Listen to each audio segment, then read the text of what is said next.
So I want to share with you something in my early career. As an urban design consultant, I had to endure some terrible community meetings. Each meeting, I walked into tense. I had to armor up. I was preparing for negativity. Can you believe it? At a community meeting. It made me miserable. It made me miserable because I didn't feel like I was going to make a difference. However, when I moved to Kalamazoo and I became the city planner, I was finally given the opportunity to change the way we engage with people. In the beginning, people found our engagement process a little shocking. It's not every day that you go and you see city staff at a fun event in your downtown, in your neighborhood, asking for your input, asking for your community vision. It was a little strange at first, but I could tell we were making progress. When a resident came up to me one night and said, I have lived here for 40 years, and this is the first time I honestly felt like I was talking with someone who wanted to hear what our city was going to become. Wait, what? This was such a shift in my experience. I softened, my shoulders relaxed, my real smile came out. I could not wait to hear more from this person. I wanted to hear their story. I could not tell you how much in this position it means to someone when I get to hear a resident say, I feel heard. I'm not hearing this whole thing is broken. I'm not hearing this needs fixing. I mean a moment to imagine, to collectively, truly imagine what this can all become. When people are invited to imagine the future of their community, they don't show up as just residents. They show up as visionaries. Creating a community vision for a city is a bit like planning a meal. I mean, a meal for 75,000 people. Now imagine preparing something that every single person can and wants to eat. You start gathering feedback, right? And what do you hear? Needs to be gluten-free, gotta be dairy-free, better be vegetarian. Everyone's hungry. Everyone wants to eat. And everyone needs something different. But we can't do this without you.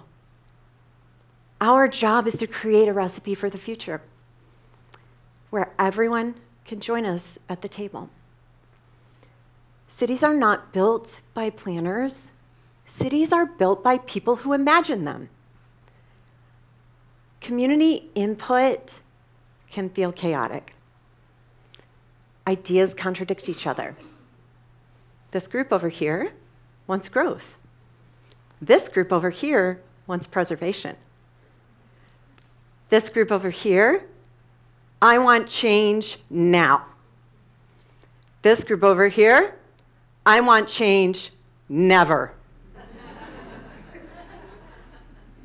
And then there are the Post-it notes, the sticky dots, the maps, the surveys, hundreds, even thousands of points of input, which leads me to a very real question.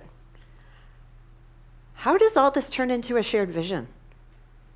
How do you prepare a meal everyone can eat? While data and input tells us what people think, it's stories. It's stories that tell us why it matters.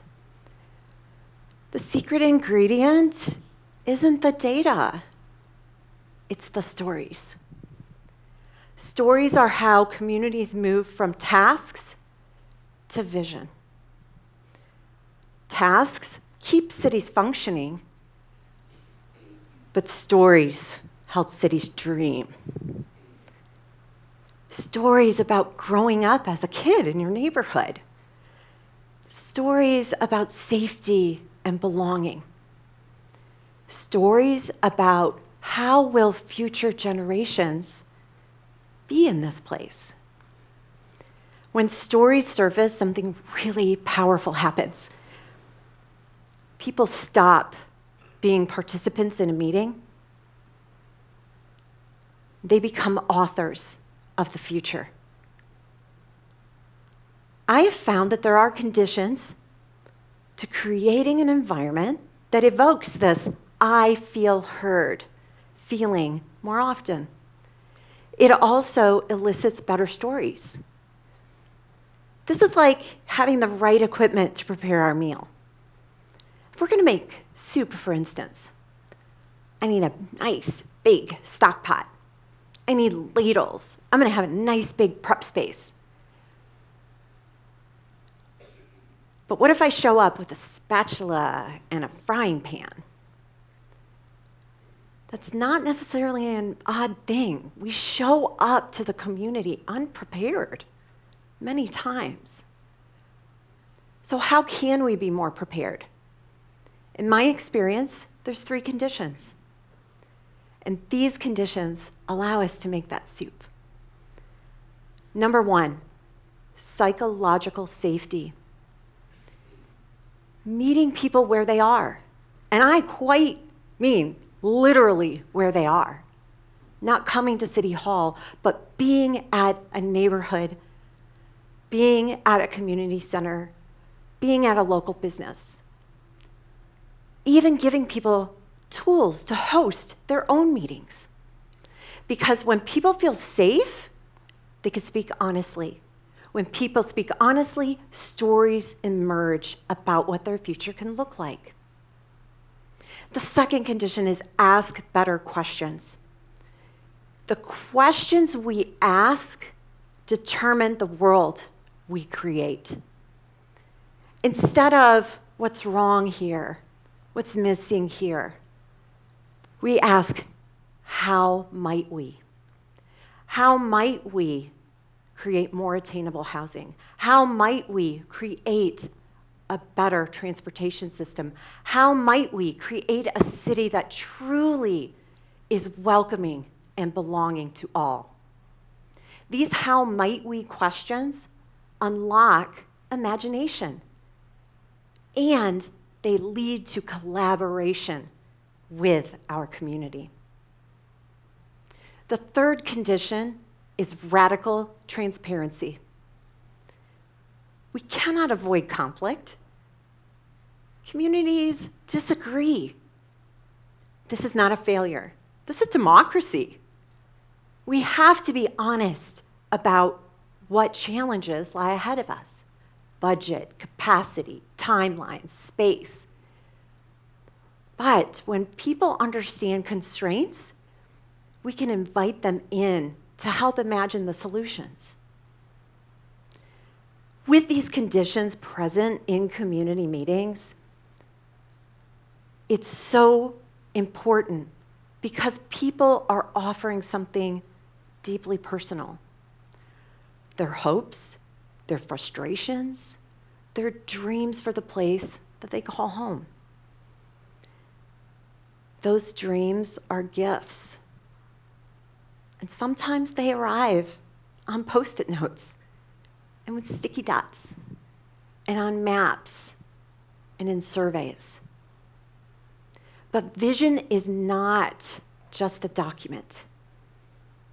It's a commitment to voices heard, a commitment to ideas that matter, a true commitment of a future that we imagined together.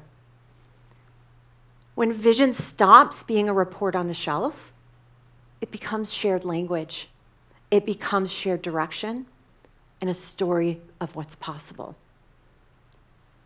Each of us can become a torchbearer for our community's vision. We hold that shared future story. When we carry it forward with care and clarity, others will follow. Making soup, however, is not a one-time thing. People are always hungry. There's more soup to be made, more stories to embrace.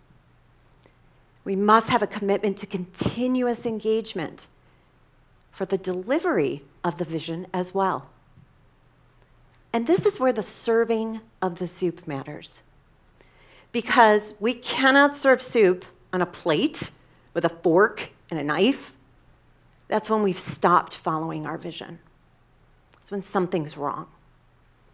Following the vision means having a nice big bowl with a really good soup spoon, right? The good kind, the big one. And maybe with a side of a nice warm piece of gluten-free bread. Because you cannot build the future of your city without cherishing the vision of its people.